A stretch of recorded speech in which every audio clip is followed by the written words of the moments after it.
Hi everyone, we're going to read Rocket Writes a Story by Tad Hills.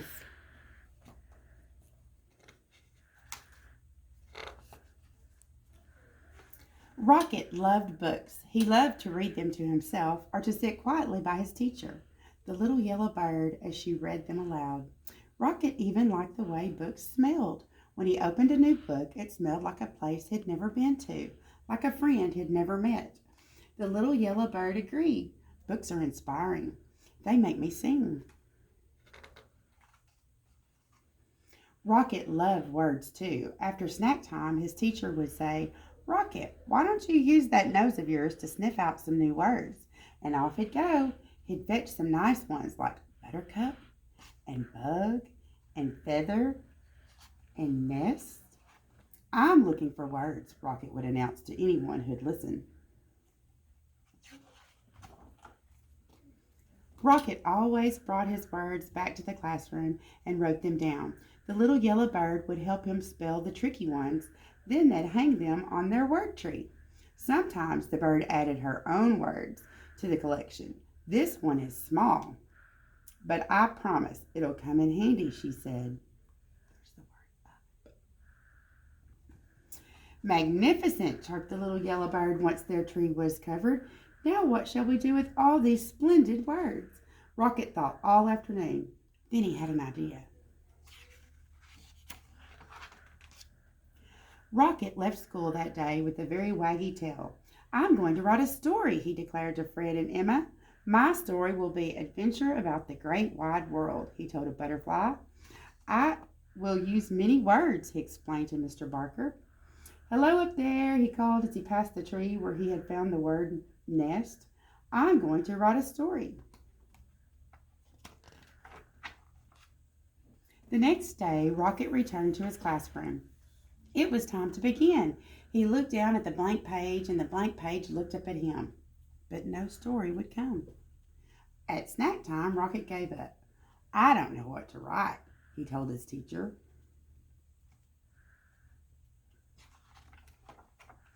"Don't worry," the little yellow bird replied. "One of the hardest parts of writing is coming up with a good story. But it's one of the most fun, too. Perhaps you want to write about something you've seen." "A bug?" asked Rocket. "Yes," sang his teacher. "Stories need good characters. Or what about something that happened to you or something you really enjoy?" "My favorite stick," suggested Rocket. "Of course," said the bird. "Or you could write about something that inspires you." "Inspires me?" asked Rocket. "Yes, something that excites you," the little yellow bird sang. Rocket took a walk and looked for inspiration. He thought about friends he knew and places he'd been. He stuck his nose high in the air and sniffed the gentle breeze. And there it was, a delightful smell of pine needles and feathers. Inspiration. For the rest of the morning he thought about feathers and pine needles and feathers. That afternoon he started to write. In the evening, Rocket followed the beautiful smell until he found himself at the tree with the nest. "Hello again," he called into the branches. "Is anyone home?" He heard rustling from above, but no one answered. "I'm sorry to disturb you, but I must tell you that you smell nice. Very inspiring. May I ask who you are?" Still nothing. "Perhaps I'll come back at a more convenient time," he said, and trotted off. That night, as Rocket watched the stars, he thought about feathers and a nest in pine tree. He thought about his story and his collection of words. On his way to school the next day, Rocket was surprised by what he saw.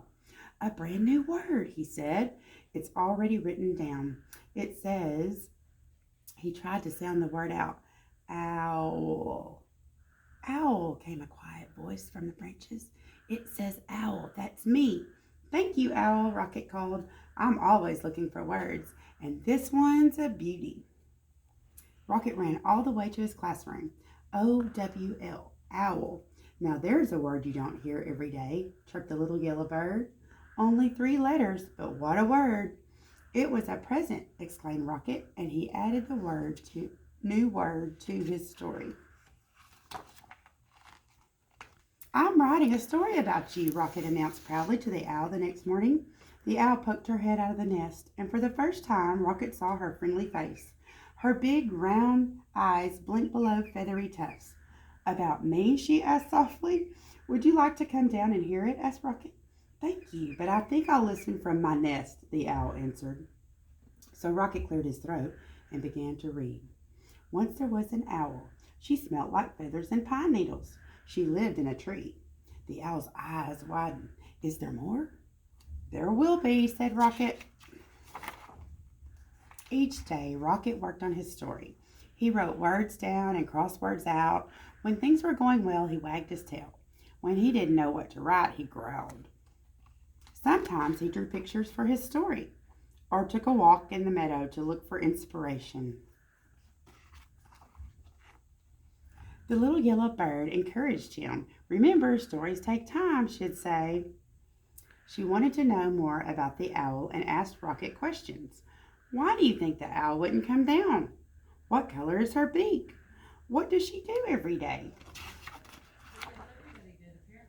Rocket wanted to know more about the owl too. He visited her tree often and read her his story, which changed every day.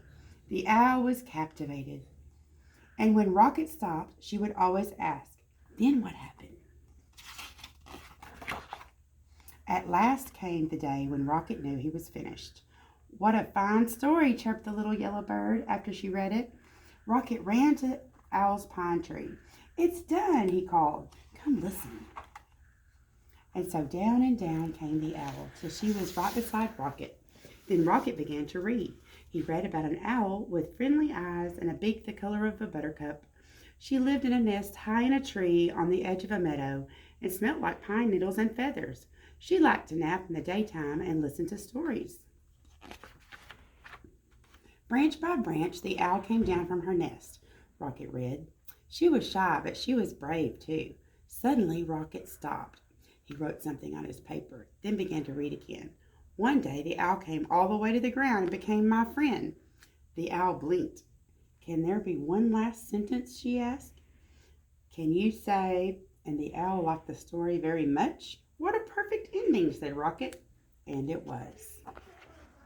The end.